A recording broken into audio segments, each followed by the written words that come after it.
લોકોની ખ્વાહિશ હશે જગત ફરવાની, પણ મારી એક ખ્વાહિશ તને રૂબરૂ મળવાની.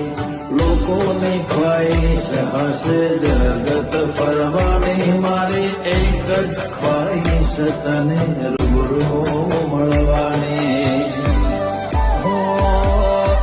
હિતળું હંપીલોની મય છૂટશે નહીં, આત્મા અખૂટ લાગણીઓ કદી લ્યા ખૂટશે નહીં. તું મને વચન આપ એવું પાહું મેળશે નહીં. તારી પાપ સીમા જગ્યા આલમ નહીં તું